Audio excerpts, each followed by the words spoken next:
recently in our organization, and I'm not going to ask you to comment on any specific stuff, but I asked a question, and I want to ask you about this because I have had patients who, part of my work is I try to get people to not be so fragile and vulnerable, and to find strength and to fight against it while recognizing the struggle they're going through, recognizing whatever state of despair they might be in, but not to let them sink into victimhood, but to say, this is what I'm dealing with, this is the shit I'm dealing with, how can I mobilize myself, where can I find the strength, the supports, whatever, to help me move forward rather than just collapse.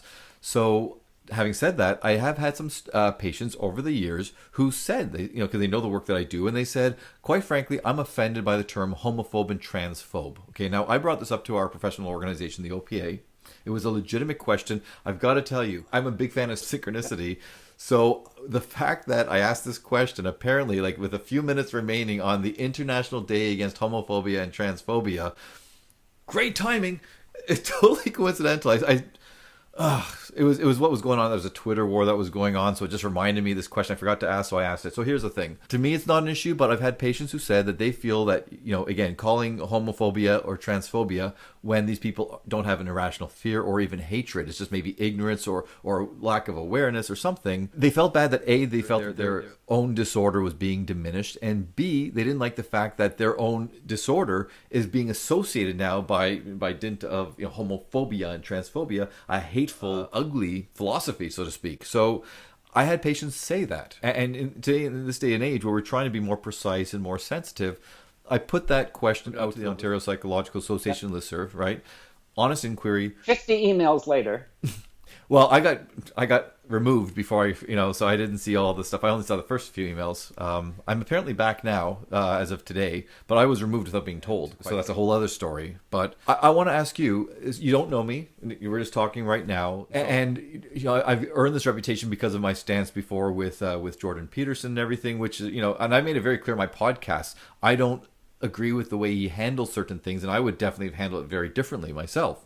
But other principles that he's trying to espouse, I see, I agree with, and I understand, and especially in academia or quackademia, where we need to be able to have the protection of saying, I am going to put this out there to my students and say, the science is not in. We don't know this, or here's what the science does say. And I want to be able to say that without fear of persecution or getting fired or something else, all right? So that's where I kind of grabbed onto rather than all this other stuff, okay? So having said all that, I'm just curious. I've asked a number of people, do you think it's wrong in this day and age to ask questions such as, I know it might not be politically correct, but why are we using these terms which are technically, not correct? People don't fact check. They might think it's an actual disorder like homophobia or transphobia rather than a catchy phrase, which I know has a history and everything, but you're in the middle of all this as far as the work that you do, the research you do and so on. You're far more into this area than I am. As far seat again. Sorry? I have another good seat. You have another good seat, exactly. So what are your thoughts on asking these kinds of questions? Is it wrong? Do we shut up? Should we stand up? Should we try to mobilize? What are your thoughts? To me, there are two different issues. One is the spark issue. The one over the phrase is transphobia and homophobia. I've never gotten particularly out of shape over terminology. Again, because I'm just accustomed to the sticks and stones, and I've grew up with so many epithets thrown at me, Right. And we're going to fight over which is the most respectful term to use. There are some issues where I only have so many hours a day and how many years left. I can't say that among the things for which I feel fired up by, this is going to make the top of the list. So technically, is the argument this is technically not a phobia? Is that true? Well, yes. Okay. So are we now going to go through the Oxford English Dictionary and take every word that no longer means the same as its Greek roots? Of course not.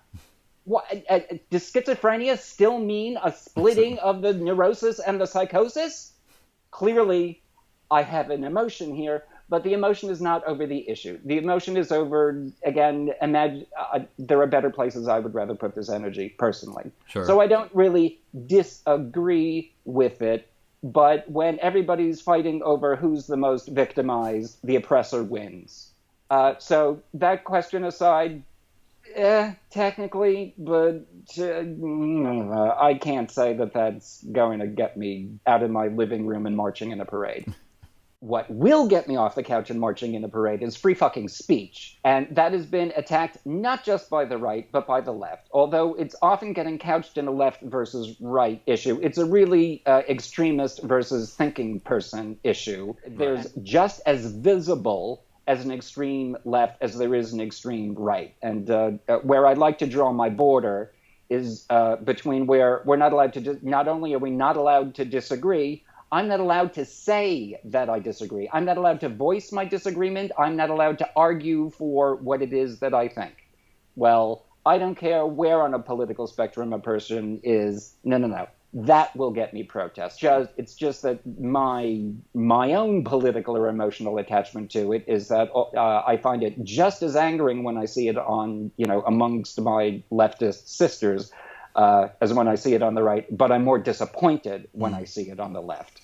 But that's concerning for me because there will be people who will have motives that are different from the ostensible reason that they're raising issue. I don't think these people are philosophically motivated at all. I think these people have, personality issues, needs for attention, and they have only found a very unhealthy way to express it.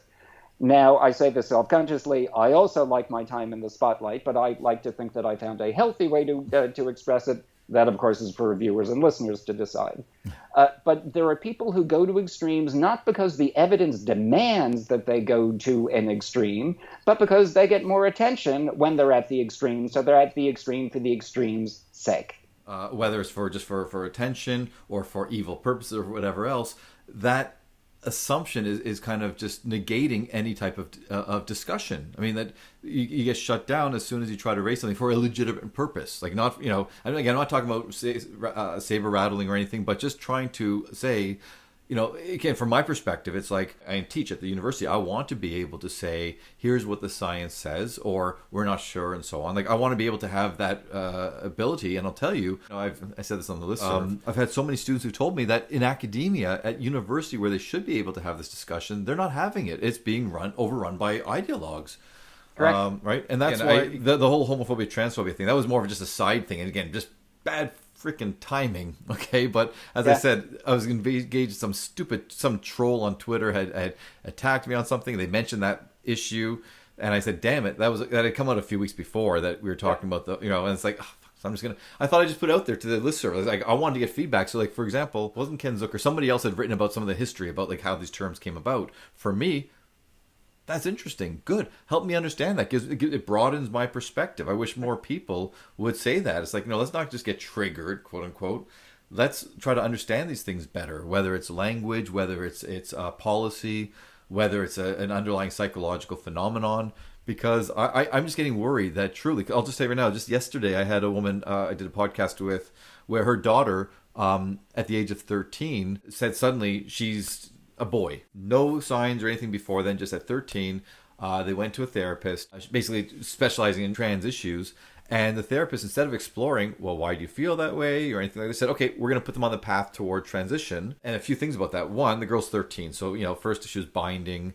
Then she may not have started on the hormone blockers and everything because she's 15 now. But here's the other thing. This girl has autism. And it was this ideology saying, throw her on this track toward this, and now it's in her mind, it's locked in. I am a boy, and I'm going to go through every medical procedure that it's going to take to achieve that goal. Not as an adult, but at a young age when she may not be prepared, or she may not know what she is, or what she wants to be. So, this is the kind of real life consequence. And she said she's been trying to talk about this.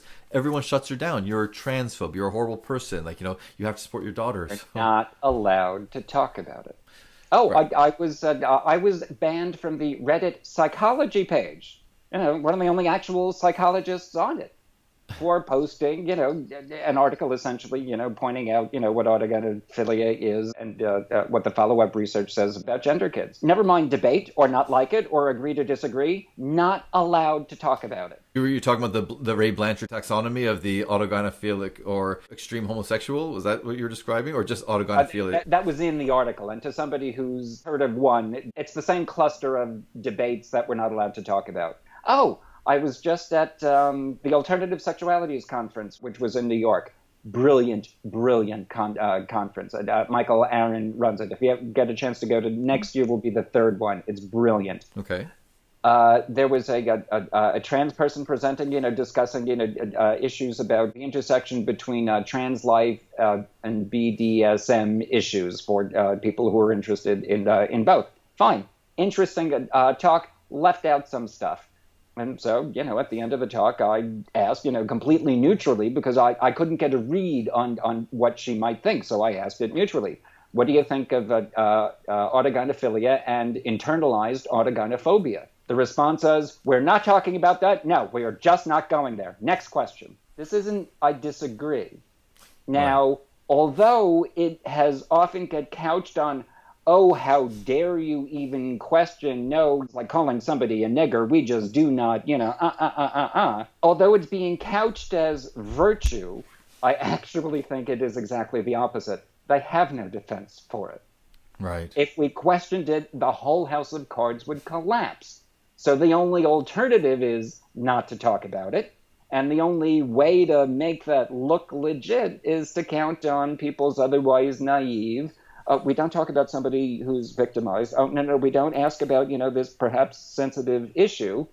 As if, you meet somebody with whatever visible disability, that's not the first subject up because you have no idea what their emotions are.